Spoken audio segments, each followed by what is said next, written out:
Nous ne sommes pas du tout en zone rouge. Nous sommes toujours en état d'urgence sanitaire, alors que nous avons demandé avec le préfet à pouvoir en sortir un peu plus tôt que prévu, parce que nous avons en effet un peu moins de circulation du virus qu'il y a quelques semaines. Nous avons eu peur lors de la rentrée scolaire, avec plusieurs clusters qui ont été découverts ces semaines-là, chez des professeurs, chez des gendarmes. Nous nous sommes demandé si l'épidémie allait reprendre. Vous avez Et en moins fait, peur non. aujourd'hui? J'ai un peu moins peur. On a 2 clusters très actifs avec plusieurs dizaines de professeurs qui sont aujourd'hui concernés. Le rectorat et l'ARS travaillent de concert pour réduire les risques et pour faire en sorte que les enfants soient accueillis dans les meilleures conditions possibles. Les professeurs concernés sont mis en arrêt maladie, évidemment. Et pour le reste, le virus circule toujours. On fait toujours attention, mais il n'y a aucune raison d'être alarmiste. Nous sommes en zone orange avec à peu près 5% des tests qui sont positifs sur la totalité des tests qu'on fait, et une incidence qui est restée nettement en dessous des 50 cas pour 100 000 habitants par semaine.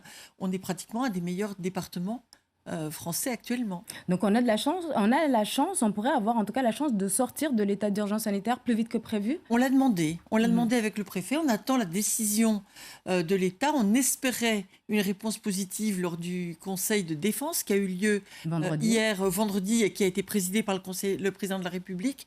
Il avait sans doute des dossiers plus lourds à traiter en raison de la situation en Provence-Alpes-Côte d'Azur ou en Île-de-France. D'ailleurs, demain, vous partez en métropole. Est-ce que vous allez rencontrer le ministre Olivier Véran ou c'est pas du tout prévu? Tout à fait. Je pars en métropole pour le séminaire mensuel des directeurs généraux d'ARS qui a eu lieu de façon très irrégulière depuis le début de la crise Covid. On se parle beaucoup au téléphone, en visioconférence par exemple.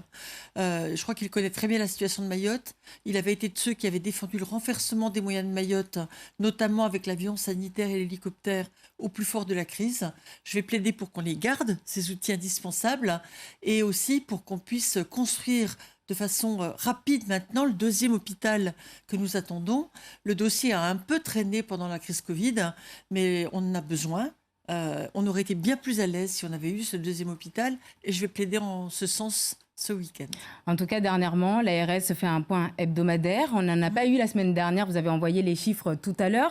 89 cas de Covid la semaine dernière. Et cette semaine, est-ce que vous avez des chiffres à nous communiquer? Alors, non, j'aurai les chiffres de ce soir, de lundi, je les aurai demain matin.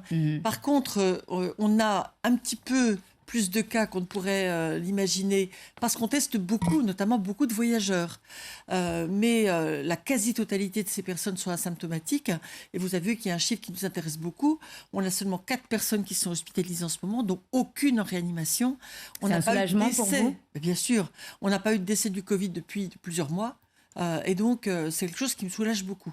Est-ce que c'est de nature à entraîner un relâchement des gestes barrières? J'en ai parfois peur. Et je voudrais donc rappeler que plus que jamais, il faut faire attention aux plus âgés et à ceux qui ont quelques kilos de trop ou qui ont du diabète. Alors justement, au vu du Conseil de défense qui a eu vendredi à Paris, en métropole, on parle désormais de prioriser les tests aux personnes symptomatiques, c'est cas contact et personnel soignant. Quand au départ, on voulait justement un dépistage massif qu'on ne pouvait faire d'ailleurs chez nous. De ce côté-là, on en est où à Mayotte? Alors, on le teste? Est-ce qu'il y a des priorités? Le dépistage, il reste massif. On est à plus d'1 million de tests par semaine. À Mayotte, on est toujours au-dessus de 200-300 tests par jour, en comptant les tests qu'on envoie à La Réunion, qui sont les tests des voyageurs, qui sont analysés au CHU, pour ne pas amputer la capacité de test de Mayotte au profit des personnes malades ou des personnes fragiles. Donc, où est-ce qu'on en est? La capacité de test a augmenté.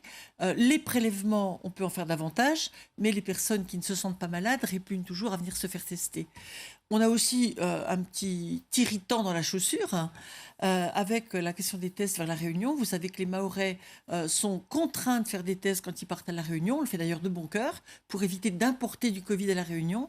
Mais dans la situation actuelle et alors que l'île de La Réunion est frappée à son tour par le Covid, on aimerait bien que ce soit symétrique. On l'a aussi demandé au Conseil de défense. Merci beaucoup Dominique Ované d'avoir été avec nous, donc d'avoir répondu à des questions sur la situation sanitaire à Mayotte. On rappelle donc que nous sommes encore en zone orange. On est en zone orange. Et pas rouge. Voilà, merci ça s'améliore beaucoup. plutôt. Merci beaucoup. Merci.